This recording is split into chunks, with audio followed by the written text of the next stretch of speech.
Hi అండి, నేను మీ Deepika Apple. ఇంకా ఈరోజైతే నేను ఒక ప్లేస్కి వచ్చానమాట. నాకు చాలా అంటే చాలా హ్యాపీగా అనిపించింది. ఇంకా మా వదిన నాకు చెప్పారు, మా వదిన చెప్పడంతోనే నేను కూడా వచ్చేసాను. చాలా హ్యాపీగా అనిపిస్తుంది. ఇంకా ఆ శివయ్యనే మా వదినతోని చెప్పి నేను ఇక్కడికి వచ్చేలా చేశారు అని అయితే నాకు అనిపిస్తుంది, నేను నమ్ముతున్నాను. ఇంకా ఇప్పుడైతే ఇక్కడ అయ్యప్ప స్వామిని మీరు కూడా దండం పెట్టుకోండి. నిజంగా అసలు నేను అయితే అనుకోలేదన్నమాట. అనుకోని మిరాకిల్ అయితే జరిగింది నాకు.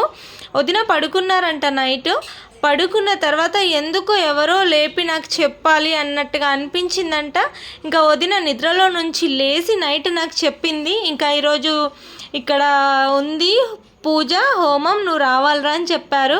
ఇంకా నేను వచ్చేసాను. ఎక్కడికి వచ్చాను అనేది అయితే ఇంకా నేను ఇప్పుడు చూపిస్తున్నాను. వచ్చేయండి నాతో పాటు లోపలికి. కొన్ని అయితే నిజంగా మనసులో అనుకుంటుంటే అలా జరిగిపోతున్నాయి అన్నమాట. చాలా హ్యాపీగా ఉంది.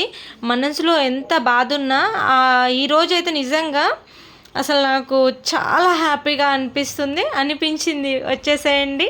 చూసారు కదా మా శివయ్య అనమాట. మా శివయ్య దగ్గరికి అయితే నేను ఈరోజు వచ్చాను. చాలా అంటే చాలా హ్యాపీగా అనిపించింది అనమాట మా శివయ్య దగ్గరికి నేను రావడం అయితే. చూడండి మా శివయ్య ఇంకా అమ్మవారు అనమాట. ఇంకా మంగళవారం రోజైతే శివయ్య అమ్మవారిది కళ్యాణం అయితే జరిపిస్తున్నారు. నిజంగా చాలా అద్భుతం అన్నమాట ఇదైతే. ఇక కొన్ని మనం మాటల్లో చెప్పలేము, అది మనకు జరిగినప్పుడు మనం ఫేస్ చేస్తేనే అర్థమవుతుంది కదా. ఈరోజు నాకైతే ఇది అంతా ఒక మిరాకిల్. నన్ను ఆ శివయ్య ఈరోజు ఇక్కడికి వచ్చేలా చేశాడు అని అయితే నేను నమ్ముతున్నాను. Thank you Shivayya. మీరందరూ కూడా శివయ్యని చూసి దండం పెట్టుకొని మొక్కుకోండి. Bye friends.